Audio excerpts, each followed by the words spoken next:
Bonjour.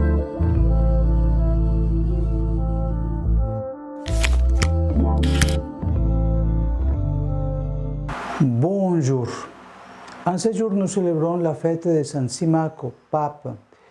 Il a dû faire face au menaces du roi ostrogoth Théodoric et à l'opposition de l'antipape Lorenz, élu pape en 498. Il ne se décourage pas et prit également soin de libérer les esclaves. On lui attribue la construction du premier palais du Vatican. Le Saint-Père François doit aujourd'hui également faire face aux hérésies et aux divisions au sein de l'Église, par exemple avec cette excommunion qu'ils ont dû faire à Monseigneur Vigano.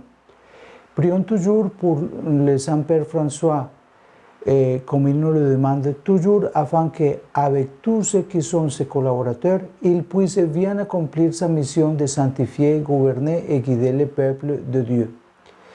Nous continuons à approfondir la manière de prière de Jésus qui est le meilleur exemple que nous devrions imiter. Jésus est le maître et un modèle de prière. Il nous donne un exemple de la façon de bien prier.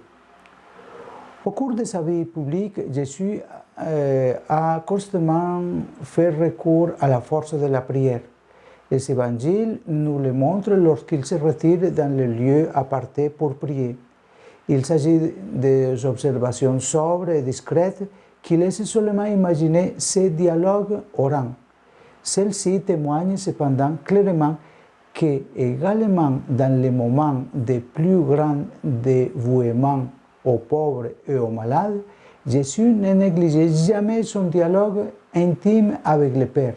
Plus il était plongé dans les besoins des personnes, plus il sentait la nécessité de reposer dans la communion trinitaire, de revenir avec le Père et l'Esprit. Il a donc un secret dans la vie de Jésus caché aux yeux humains, qui représente le centre de tout. La prière de Jésus est une réalité mystérieuse dont nous n'avons qu'une petite intuition, mais qui permet de lire dans les justes perspectives la mission tout entière. Pendant ces heures solitaires, avant l'aube ou pendant la nuit, Jésus se plonge dans son intimité avec le Père, c'est-à-dire dans l'amour dont chaque âme a soif. C'est ce qui apparaît dès les premiers jours de son ministère public. En samedi, par exemple, la petite ville de Capharnaüm se transforme en hôpital de campagne. Après le coucher du soleil, tous les malades sont amenés à Jésus et il les guérit. Cependant, avant l'aube, Jésus disparaît. Il se retire dans un lieu solitaire et il prie.